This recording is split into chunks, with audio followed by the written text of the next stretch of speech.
Om.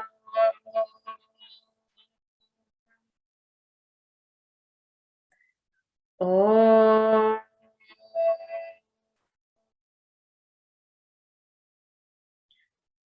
Om.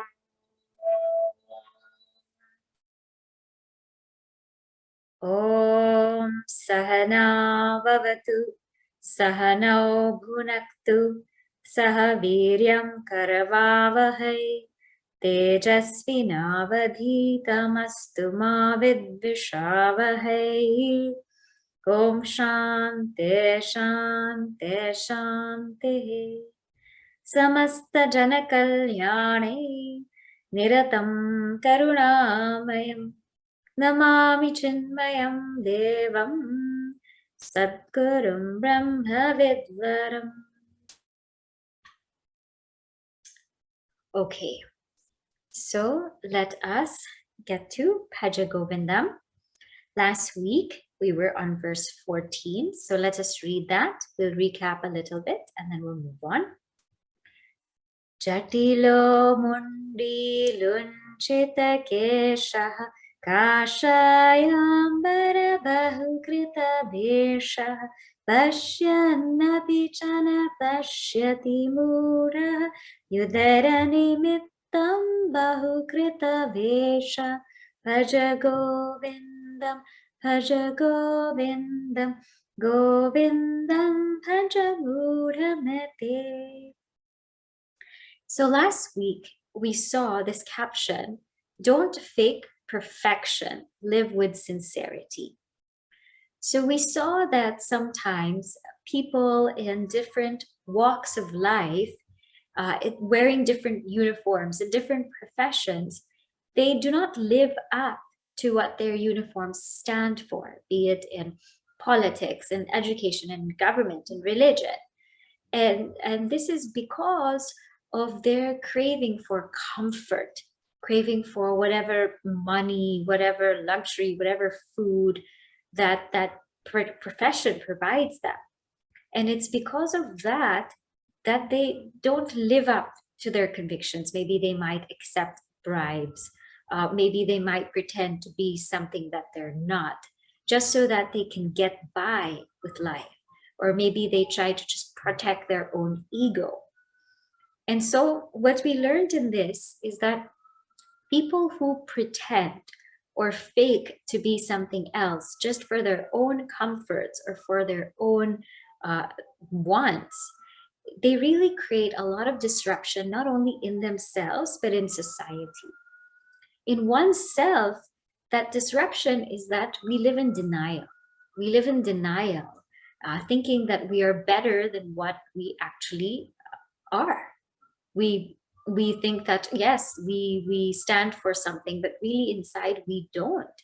And whenever we live in denial, what happens is nobody can help us. Nobody can help us because we think we're okay. We think we're doing fine. And so we go through life just not evolving and not growing. We sort of live under some kind of cover or shade.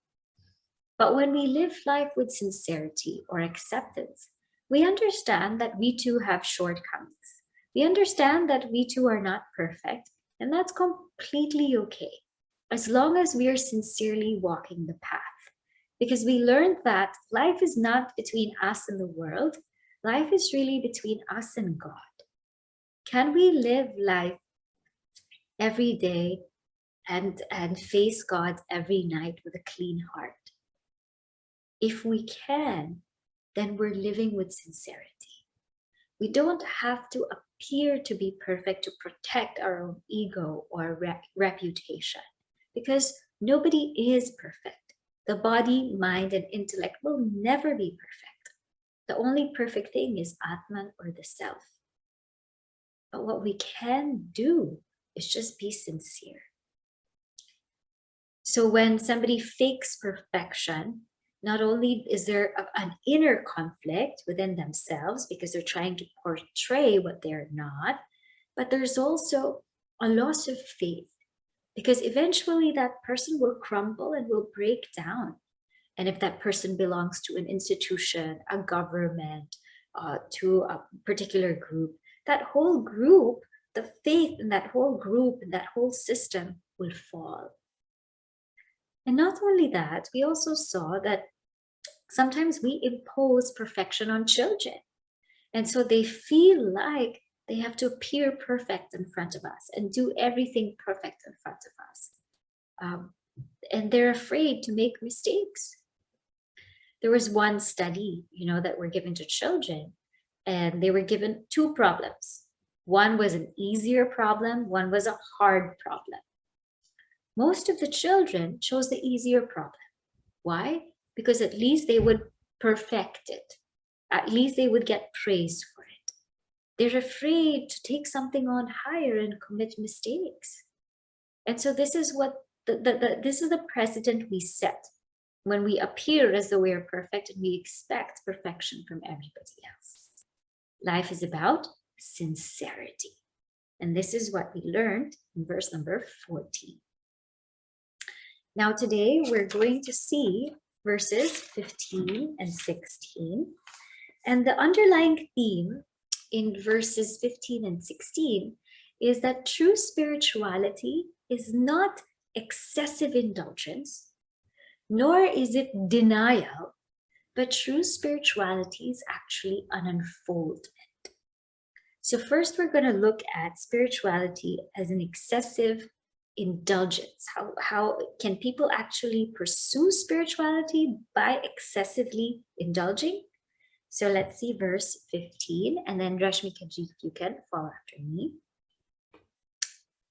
Angam galitam palitam mundam.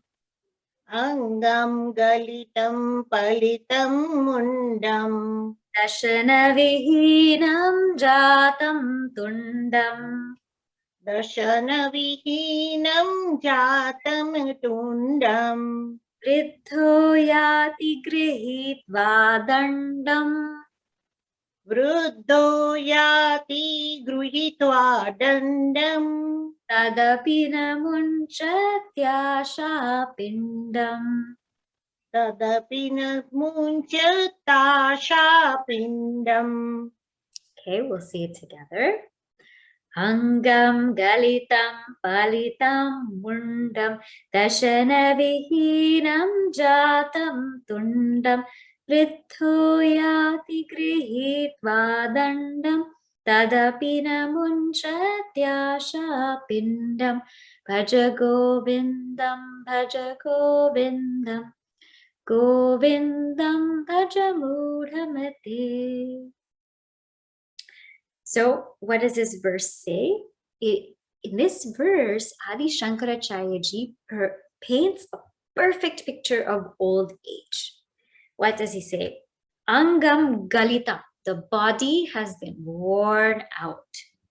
Balitam mundam, the hair has turned gray. Dashana vihinam jatam tundam, the mouth has become toothless. Vriddho yati grihitva dandam. The old man moves about having grasped or having held a stick. Tadapina munchati asha pindam, and still has not left this bundle of desires.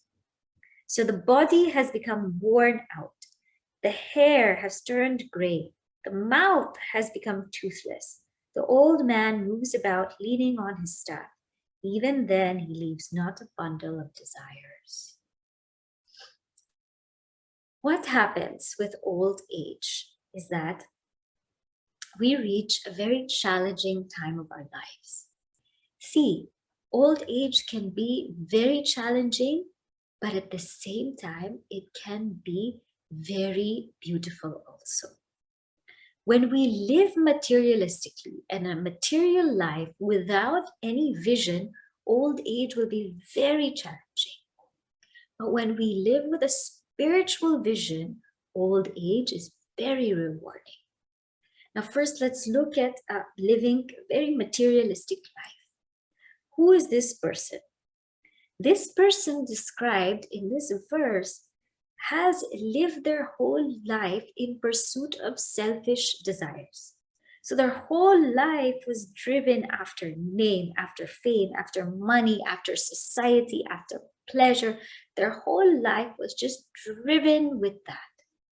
And it's all indulgence. Indulgence because anyway, I have this life. What else will I do? Why not go enjoy and enjoy to the fullest? And so this person lived their life in that spirit.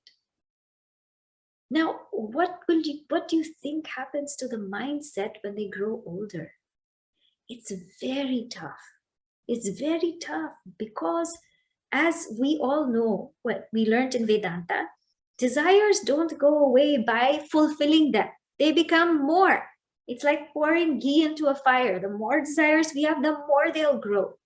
So in old age, the body is killing, it's paining, but the mind is still willing. The mind still wants to go out. The mind still wants to pursue pleasure, pursue the world, go here, go there, overindulge. But the body cannot. And that becomes a very sad state, because the body now doesn't have as much energy, to move around. The body cannot eat so many things. It can have a nice bouquet, a nice arrangement, buffet of food and everything. But what can they eat? The digestion is very slow. And when we become old, the digestion becomes very slow. We can't eat so much. If you eat too much, you can't move. And if you think that you can run about and achieve this and achieve that, you can barely walk. The motor skills, the sensor skills, they go. You can't see as much. You can't hear as much. And this is what happens in old age. And not only that, for several reasons, old age can be a very difficult time. One is because when we're older, time passes by very slow. We're New Yorkers. So we always say, I need more time, I don't have enough time. But wait till we grow old. One day takes a long, long time to pass. It takes a long time to pass because what can you do? There's nothing much you can do. The second thing about old age is they're very scared to be a burden to anybody. I don't want to be a burden. What will my daughter-in-law say? What will my son-in-law say? This is their preoccupation. This is their worry, that I don't want to be a burden to anybody. And then in old age, as we saw, they have so much wisdom, but not many people are willing to listen and sit there and be with them. So in old age, all of this happens. And it can be a very sad state. And in the culture today, the way they see old age is that, hey, it's the last stages of your life. Indulge, go do all the things that you haven't done. Let's go here, let's go there, let's have a party, let's do whatever you want to do. And this is the way old age is treated. But when you come to the spiritual culture, it's very different. We all know that in our culture, old age is vanaprastha. Vanaprastha is for toning down, downsizing, settling down. It's preparing for one to leave this very body. That is called vanaprastha. So what happens to one who has lived a spiritual life? What will their old age look like? Will it be like this? For somebody who's lived a spiritual life, they have slowly turned their desires in the direction of selflessness. From all these selfish desires to grow and prosper and to fatten and pamper up one's ego, they've slowly taken up selfless work, slowly taken up spiritual life or satsanga or some spiritual practices. Slowly they've integrated this into their lives.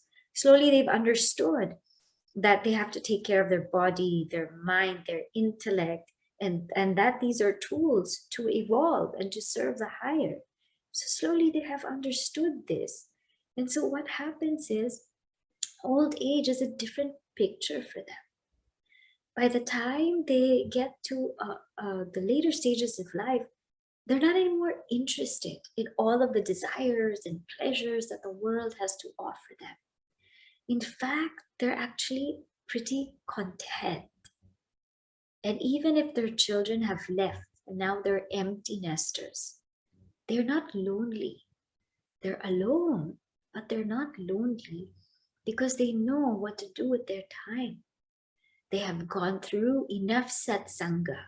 So they sit and they listen to the glories of God. They chant, they revel, they discuss about it, they sing, they walk, they keep themselves healthy and fit, and they know how to tune their minds into the higher. So for them, this life of retirement, of being on their own, is actually very peaceful. They're not tainted by all of these desires. In fact, they don't even want to go anywhere, want to do anything, because they're slowly understanding how to be content in themselves.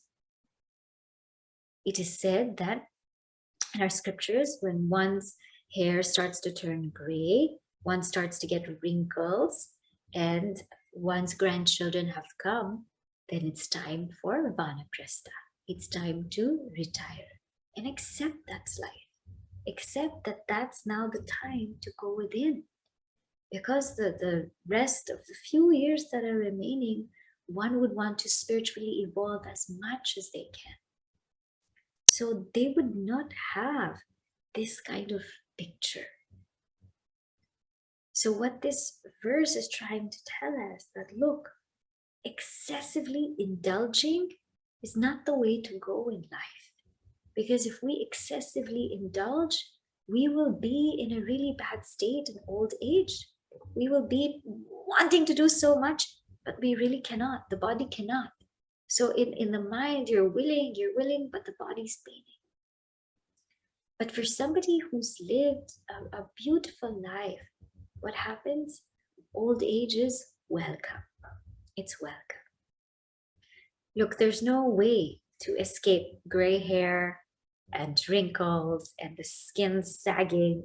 There's no way to escape that. And disease, these things will come to everybody because it's the dharma of the body. Nobody is spared from it. We can do as many surgeries as we want, but nobody is spared from the dharma of the body. But what we can do is, while we're young, understand this vision. And so as we age gracefully. We age with maturity. And we age in such a way that we are ready to welcome whatever the world has to give us. And this is only possible because Bhaja Govindam, Bhaja Govindam, Govindam Bhaja Mudamte. We have kept on the path of seeking Govinda. So there won't be, sometimes when children leave the parents for the first time, the parents are a little bit, they don't know what to do with themselves. A little bit shaky, a little bit worried, a little bit feeling empty. There won't be those feelings because you will know exactly what to do with yourself. And you will actually welcome that time in that situation. So, Bhaja Govindam, Bhaja Govindam, Govindam Bhaja Mudamate. Now he says, okay, but let's paint a different picture. A different picture now. This is not somebody who's excessively indulging. This is somebody who's in denial. What about someone who lives in denial? So let us read now verse number 16. Agre vahni prishte bhanuhu. Agre vahi vrute bhanu. Ratrau chubhuka samarpita januhu. रात्रो चुबुक समर्पित जानू तरुतलवासः करतल भिक्ष स्तवरुतलवास We'll do that one again. Karatalavikshastarutala करतल भिक्ष स्तवरवसावास Tadapiramunchatyashapashah. तदपि न मुञ्चत्याशापाश Okay, now we'll do it together.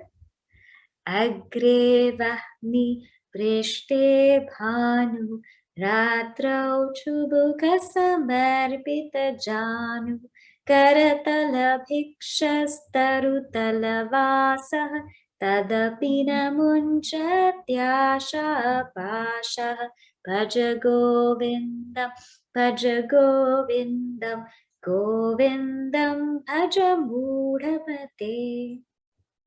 So verse 15 paints a picture of somebody who lives in excess. Verse 16 paints a picture of someone who lives in denial. Who is this?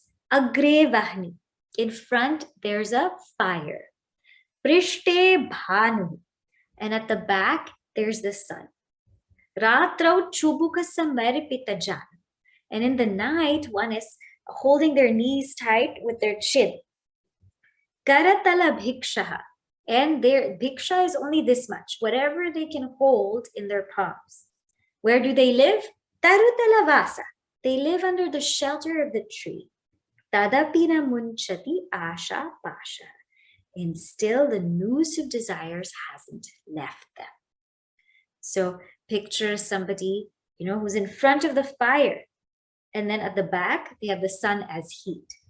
And late at night, they sit with their knees held to their chin. And they receive alms scooped on their palms. And they live under the shelter of some tree. But yet, noose of desires spares them not. So here, we're looking at somebody who denies, who simply takes to the path of austerity and denies everything. All kinds of objects, all kinds of pleasure. They say we don't want it, we deny it, we leave it. And what happens is when one does this and they still have these desires inside, they're bound to burst. This is what we call in the Bhagavad Gita mithyachara. Mithyachara, or somebody who is faking it. This is because people have misunderstood.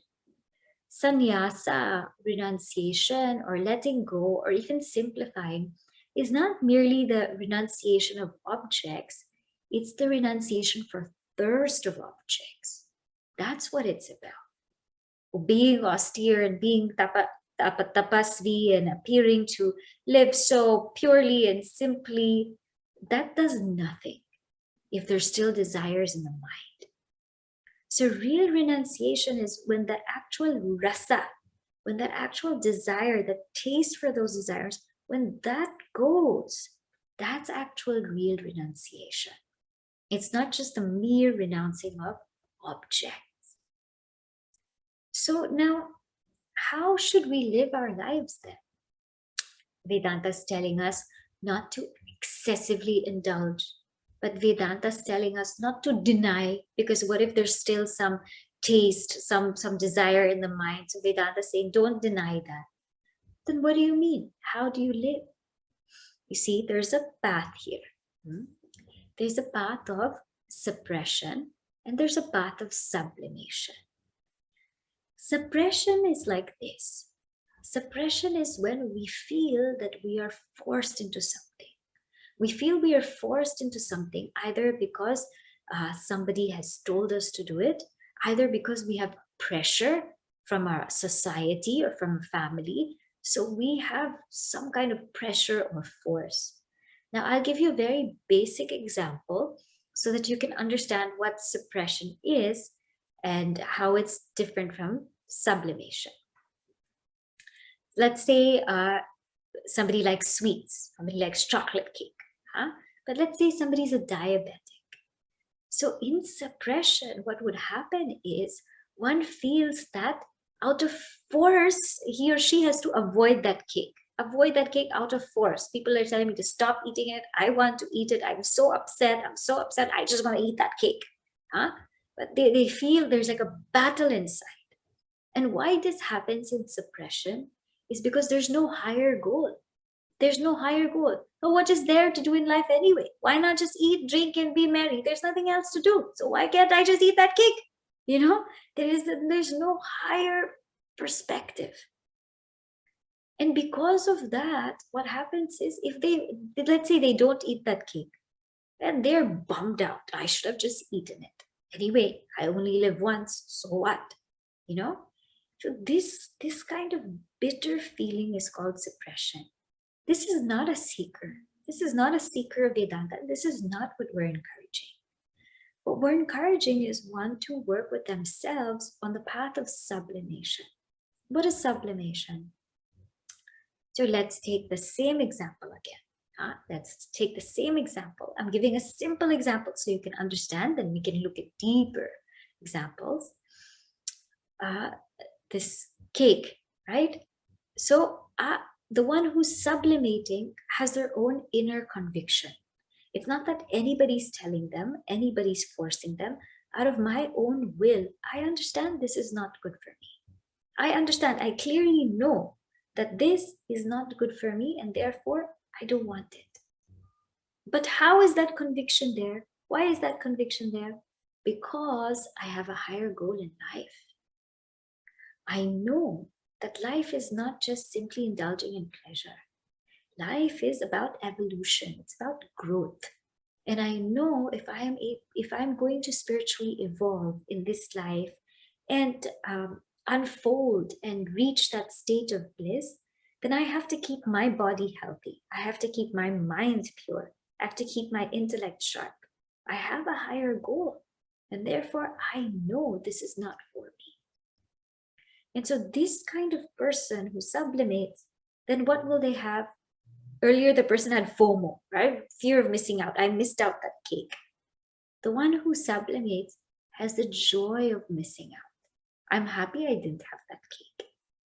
Because for a spiritual seeker, the real win is when my intellect is able to win over my mind.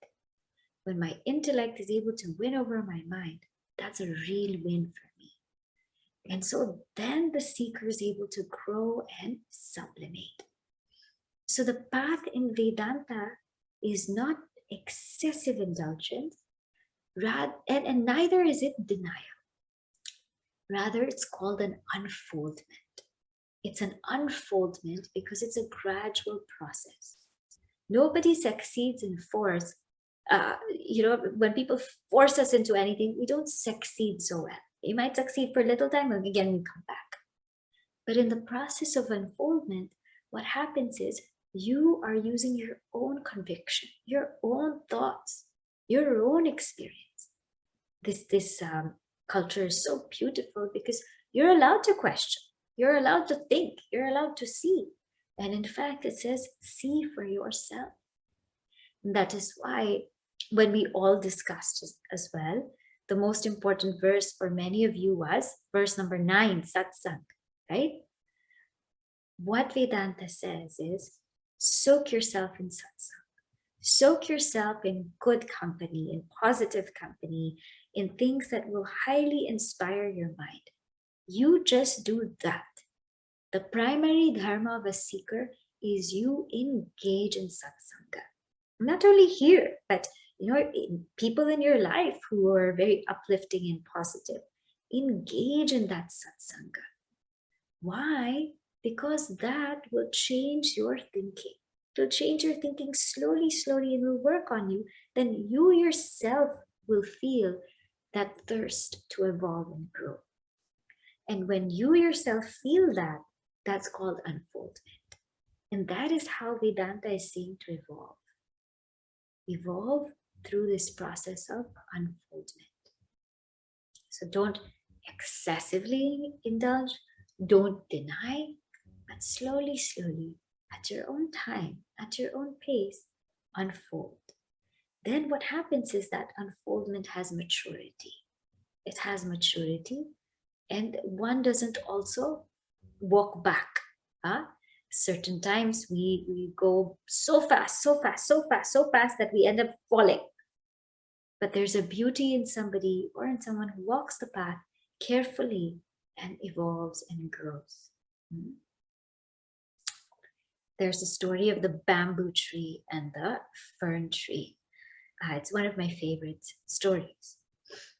So, God had planted fern tree and a bamboo tree.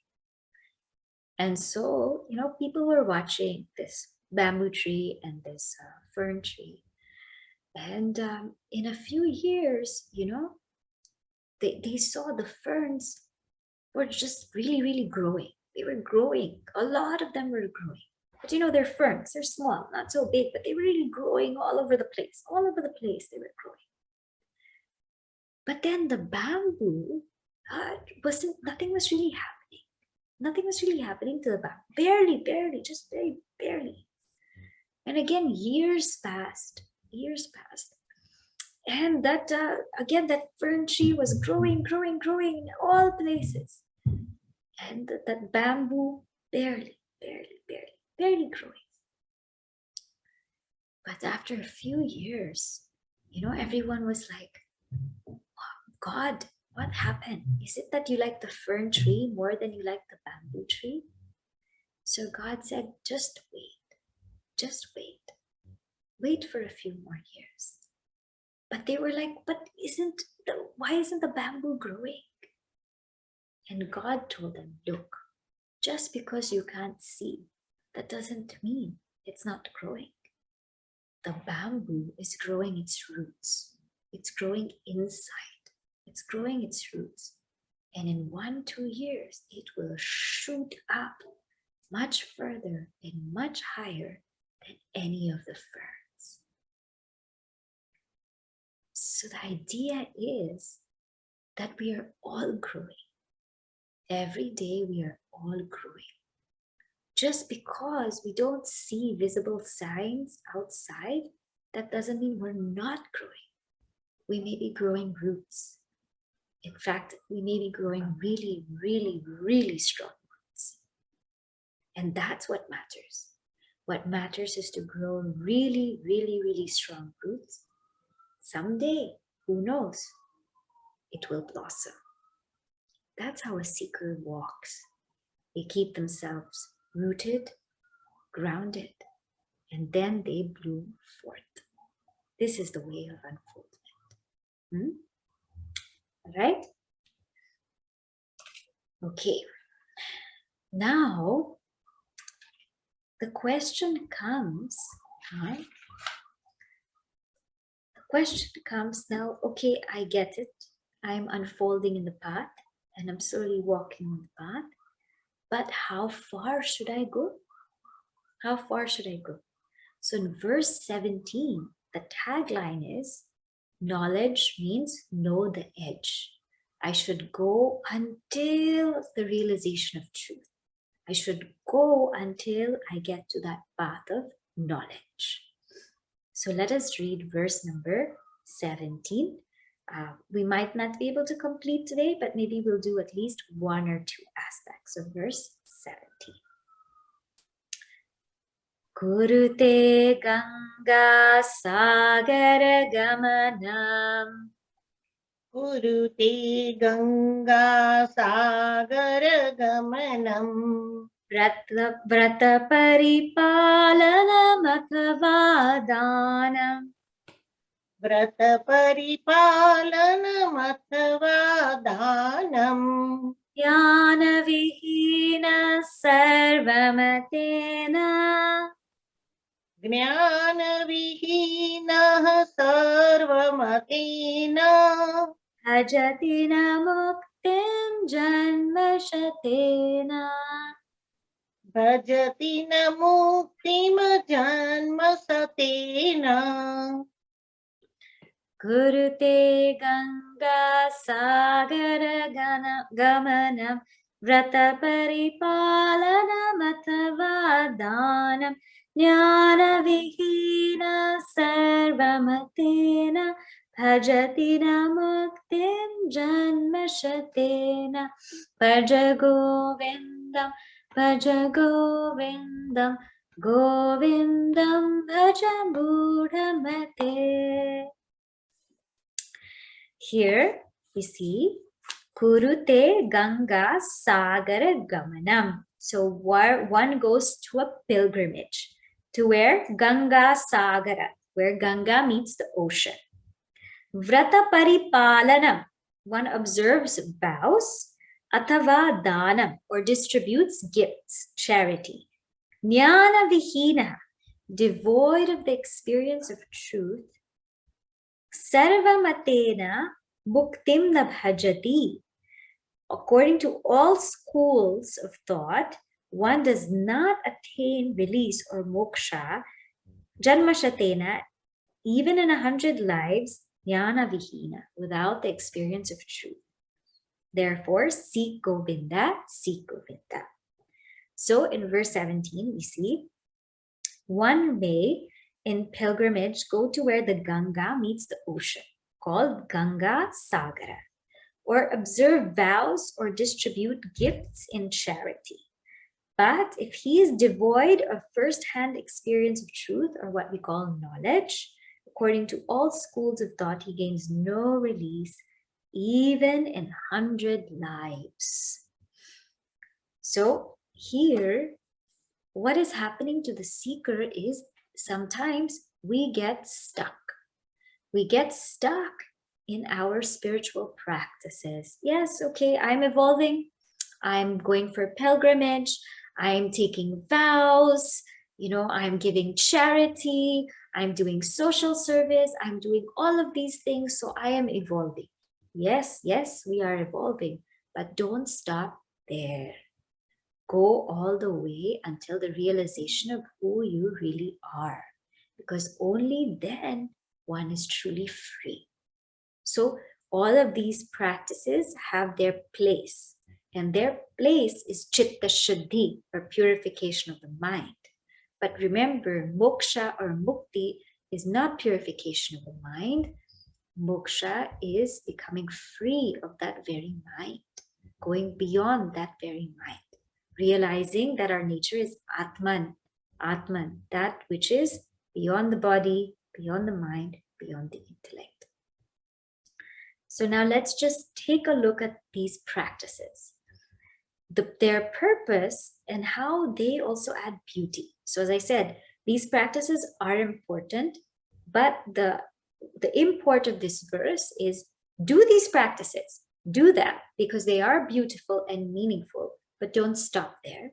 Keep going until knowledge. First, we will take up pilgrimage. Kurute Ganga Sagara Gamana. So why do people go for pilgrimage? What is this pilgrimage about? So this, can be called tirtha or yatra. This is different from what we normally do as travel. Our scriptures understood that we have this desire to go to other places, to travel, to see the world, to just see different things. And so our scriptures said, do it in the way of yatra or pilgrimage, as opposed to travel. Now, what is the difference? See, what happens when we travel? First is we stock up. We're going somewhere, so we pack up so many things. We pack up so many clothes, so many this, because we don't know what it's going to be like there. Not only clothes we pack, but we pack food. We'll pack all kinds of snacks, because I don't know if I can eat the food there. So therefore, pack all kinds of snacks. Then pack all kinds of entertainment. So iPads, video game, headphone, all kinds of entertainment. This also is packed up for travel. And when one goes to travel, then the itinerary is meet this person, go to this place, go here, go there. It's very much let's see this, and we have to see this, and we have to see this. Huh? It's about seeing sights. It's about seeing all different kinds of sights and how wonderful they are.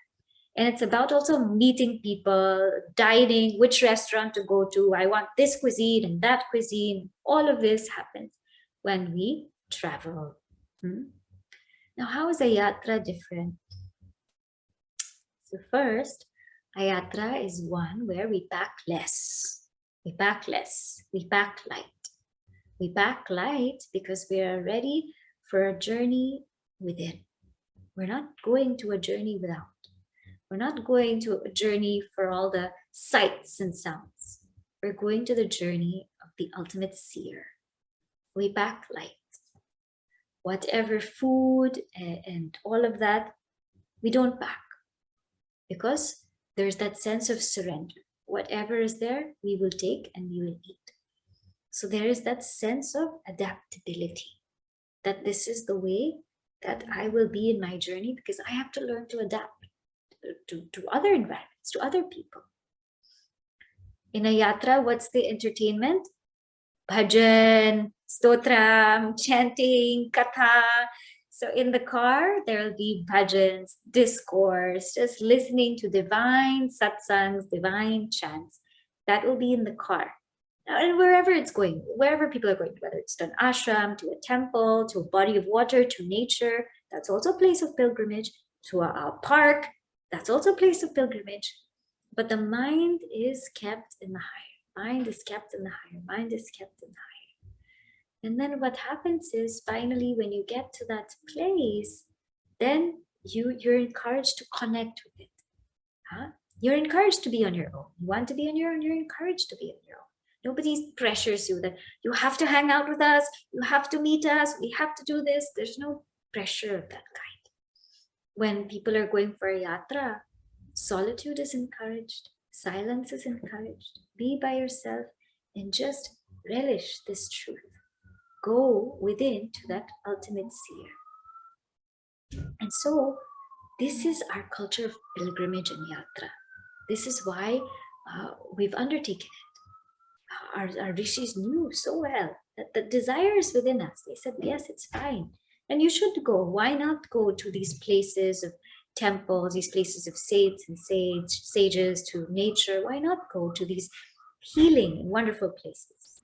But go with this attitude that you're going to connect to the higher self within. Go with that attitude. And so for us, many of that, or many of what those places is River Ganga.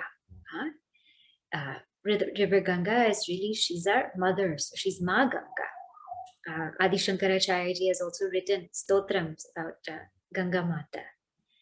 For us, rivers are very, very sacred because they're the source of all life.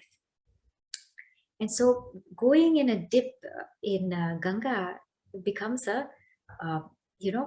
very nice process to heal. Now, people say that, is it true when you go and you dip in the Ganga, all your sins are washed away? No, that is not true. Because then if you go and you dip in the Ganga and all your sins are washed away, yeah, you'll go sin again and then you think you can go and dip in Ganga. That is not true. But what it does is the bath in River Ganga, it sort of makes us feel fresh and new. It sort of gives us that way to drop whatever it is that we're holding, whatever grudge, whatever heavy heart, whatever something here that we're holding. If we want to just let go of it, this is sort of a ritual to let go. I remember years ago, we went with Swamiji and he had said, tomorrow morning, you're going to take a bath in the Ganga. And when you go, whatever it is that you want to drop, just drop it and don't ever pick it up again. And so it was such a beautiful ritual of freshness, of newness, like a new birth almost. And that is what that ritual means. And we don't also see Ganga, as I said, as a river. We see her as a mother. And so one of the Swamijis always told us, whenever you enter Mother Ganga, never enter with your feet first, because she's mother. So first take water in your hands, ask for blessings, and then only you can go in. So that is the respect that we've had. And some people asked Mother Ganga, they said, Mother Ganga, if everybody bathes all their impurities, drops all their negativities in the river, how do you get purified? Everybody is dropping all their negativities upon you. How do you get purified? She said, very simple. When saints and sages bathe in me, then I get purified. So this is the glory of going on pilgrimage, going on yatra, bathing in the river Ganga. Kurute Ganga Sagar Gamanam. Then we talk about Vrata Paripalanam. Vrata means vow. Paripalanam means observing or protecting a vow. So in our culture, this is also very important. There are many vows people take. There are vows of marriage. There's a vow at a certain office, or contract is also a vow, right? Vow to be there for a certain amount of time, vow to marry someone, vow to live a particular type of life. So there are many vows that people take. But here, the vow that's being said is the vow between us and God. So we have many festivals, we have many occasions. And in these festivals, people take a vrata, a vow. And in that vow, it is either to strengthen their sadhana, to go deeper into their practice. So sometimes people will take a vow like, I will not eat anything until after all of my sadhana is done. Or I will do X amount of japas every day. Or I will at least read 10 minutes of this book every day. So people take these vows to strengthen their spiritual practice. And what happens with these vows, especially when we take them, we do a short puja, and I have to be elaborate, just short puja, really seeking blessings, and we take that vow, we are training the intellect to win over the mind. We're training our willpower. Taking a vow trains the willpower. Because when we take a vow under God, under the puja, you can't break it. You can't break it. So then what happens is you have to find a way to live it. Even if it's painful, even if it's hard, even if you don't want to do it, even if you have to do it. It's that kind of thing. And in the beginning, it's very hard to live up to that vow. But slowly, one's able to live up to it. Then the willpower becomes strong. And when the willpower becomes strong, then you add something else. Slowly, not quick, not fast. You add something else. Then when it becomes a little strong, then you add something else. And then slowly, what we will find is that our intellect, our sattvic intellect, our Shastra-trained intellect is actually guiding our life. Then our life becomes meaningful. You see, why we don't find joy is this. We don't find joy in life because we lack harmony within. We lack harmony within. Everything within is singing different tunes. Physically, I'll take a simple example of waking up. Physically, your body wants to lie in bed, physically, right? And then the mind is also saying, yeah, it's okay anyway, 5 minutes more, what's the difference? The intellect is saying, no, get up. You must get up. You have to do it. And so there's a pull, there's tug between the mind, the intellect, tug here, tug there, tug here. And so because of this disharmony, we're not happy. It's not that we're not happy with outside, we're not happy with ourselves. Most of the time when we feel these, we feel anger, it's not that we're angry at somebody, we're angry at ourselves only. When we feel irritated, we're not irritated at other people, we're irritated at ourselves. So most of the time we're not happy because there's this spiritual, like this mind and intellect butting heads against each other. So how to solve that is through vrata. And to start small, take a vrata and you slowly follow it. And then one gains the confidence to expand it even more. So this is the vrata paripalana. Okay. Now, dana. In the next line, we will see next week, because not next week, the week after, because I won't be able to complete that thought. So for now, what I'll do is I'll just summarize what we have done. And then we'll see if anyone has any questions, and then we go from there. So today in Bhaja Govindam, what we've really seen is the path of spirituality is not about indulgence, because if we just indulge, then old age will be really, really tough state to be in, really tough state to be in. But spirituality is not also about denying, because we will also be in a tough state. Physically, outwardly, we may be like, okay, we are very spiritual, very austere and simple, but inside, the mind is going everywhere. So spirituality is really about unfolding. Unfolding. It's a process of growth. And everyone takes their own time. So be patient with yourself. But what can you do? Keep yourself in satsang, keep yourself inspired by the higher, because that will make you move. That will make you move quicker. Those that move quicker are the ones that are surrounded by positivity, and the ones that do their sadhana. Okay, now let us say I'm evolving, I'm doing these spiritual practices. Very good. Take up the spiritual practice of going on a pilgrimage. So this might seem like far-fetched, but on your next family travel, as much as you can spiritualize it as much as you can. It might not always be easy because you're going to different places. That's okay. But as much as you can spiritualize it, spiritualize it. I remember that when I was going to school, when I was very young, we had a carpool. We had a carpool system. And so this uncle used to pick me up every morning and with his kids. And he had one simple rule. His rule was that on the way to school, we must sing bhajans. And I was like, are you kidding me? Why can't we listen to the radio? But that was his rule. His rule was you must sing bhajans. And that was so wonderful because I sang, the other kids sang, and we all sang. And when I look back at those days, I'm so grateful to that uncle, because at least I was able to say the name of God somehow, some way while going to school. I mean, now I love the name of God. So now for me, it's like really cool. But back then it was like, I don't want to do this. But what I'm saying is that our kids are going to feel like, I don't want to do this. But years later, they'll really look back and cherish it, So don't think that we're being so totally off or weird. As we grow older, we appreciate our parents, our uncles and aunts even more.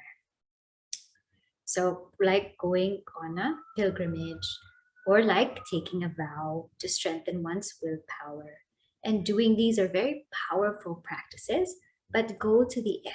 Go until that realization of the ultimate truth. Okay? All right, we stop here.